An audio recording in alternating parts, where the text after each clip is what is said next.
Hello विद्यार्थियों, मेरे YouTube channel Sanskrit अध्ययनम में आप सभी का हार्दिक स्वागत।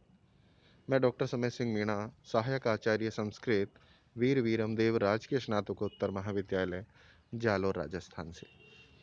विद्यार्थियों, अलंकारों की श्रेणी में आज इस वीडियो में हम अप्रस्तुत प्रशंसा अलंकार के बारे में अध्ययन करेंगे। आइए देखते हैं अप्रस्तुत प्रशंसा अलंकार को। अप्रस्तुत प्रशंसा अलंकार जैसा कि नाम से विदित है, अप्रस्तुत जो प्रस्तुत नहीं है, अर्थात जो सामने नहीं है, अपरोक्ष है, उस व्यक्ति की प्रशंसा जहां पर की जाती है। और दूसरा कारण है, उस व्यक्ति की प्रशंसा के द्वारा जो प्रस्तुत है उसकी निंदा जैसी प्रतीति होती है, वहां पर अप्रस्तुत प्रशंसा अलंकार होता है। लक्षण है, देखिए कि अप्रस्तुत प्रशंसा स्याद अपक्रांतेषु या स्तुतिः तन्मुखेन प्रस्तुतस्य निंदा यत्र प्रतीयते।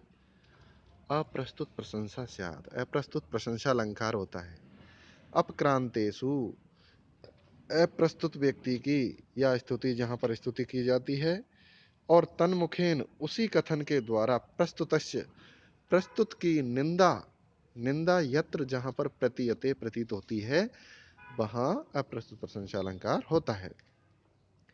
तो अप्रस्तुत पदार्थों के विषय में जो स्तुति या प्रशंसा की जाती है वह इस प्रकार की जाए कि उसी मुख या उसी के द्वारा प्रस्तुत पदार्थ की निंदा की भी प्रतीति हो। ऐसे स्थल पर अप्रस्तुत प्रशंसा अलंकार होता है। यह अर्थालंकार है। यहाँ पर जो अपक्रांतेषु पद आया है, हमें सप्तमी विभक्ति बहुवचन का नजर आ रहा है, लेकिन ये सप्तमी षष्ठी विभक्ति के अर्थ में प्रयुक्त हुई है। इसलिए कहा गया है यहाँ पर कि अपक्रांतेषु अप्रस्तुतेषु अप्रस्तुतानाम इत्यर्थ, अर्थात लक्षण में कहे गए अपक्रांतेषु पद का अर्थ है अप्रस्तुतों में, अर्थात अप्रस्तुत पदार्थों की। वस्तुतः यहाँ षष्ठी विभक्ति के अर्थ में सप्तमी विभक्ति का प्रयोग हुआ है, अतः अपक्रांतेषु का अर्थ अपक्रांता नाम, यह समझना चाहिए। कहने का तात्पर्य है अप्रस्तुतों की, इस तरह का अर्थ करना चाहिए। अब इसको उदाहरण के द्वारा हम समझें तो पहला उदाहरण है कि पादाहतम यदुत्थाय मूर्धनमधिरोहति स्वस्थवे पापमानेपि देहिनस्तद्वरम रजाम।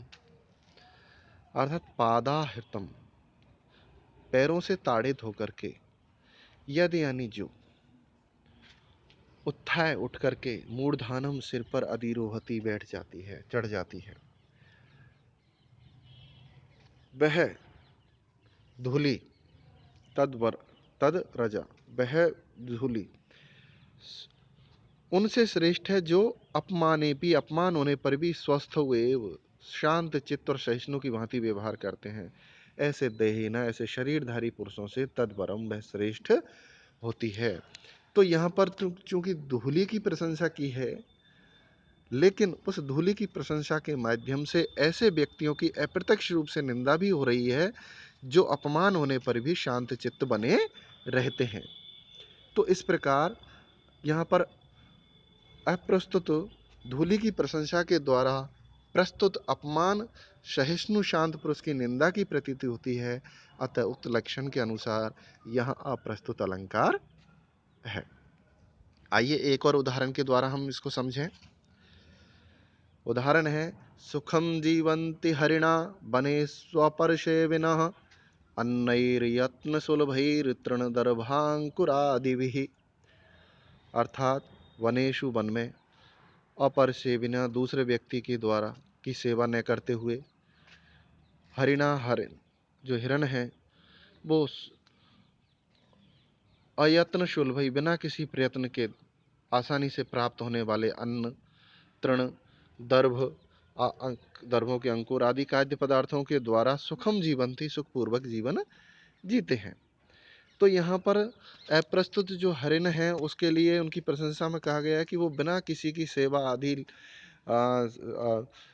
किसी के पैरों के तलवे चाटने की बजाय, किसी की नौकरी करने की बजाय स्वतंत्र पूर्वक विचरण करते हुए बिना किसी यत्न के अपने खाद्य पदार्थों का की प्राप्ति करते हुए सुखपूर्वक जीवन जीते हैं।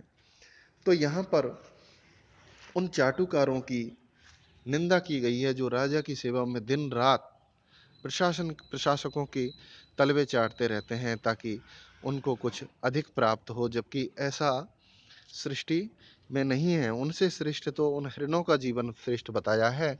तो यहाँ पर अप्रस्तुत हिरणों के जीवन के की प्रशंसा के माध्यम से जो परसेवी व्यक्ति हैं, चाटुकार व्यक्ति हैं, उनकी निंदा की भी प्रतीति यहाँ पर की गई है, इसलिए यहाँ पर अप्रस्तुत अलंकार है।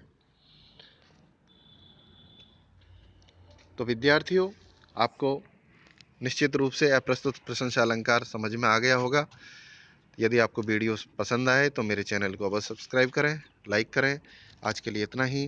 धन्यवाद। जयतु संस्कृतम, जयतु भारतम।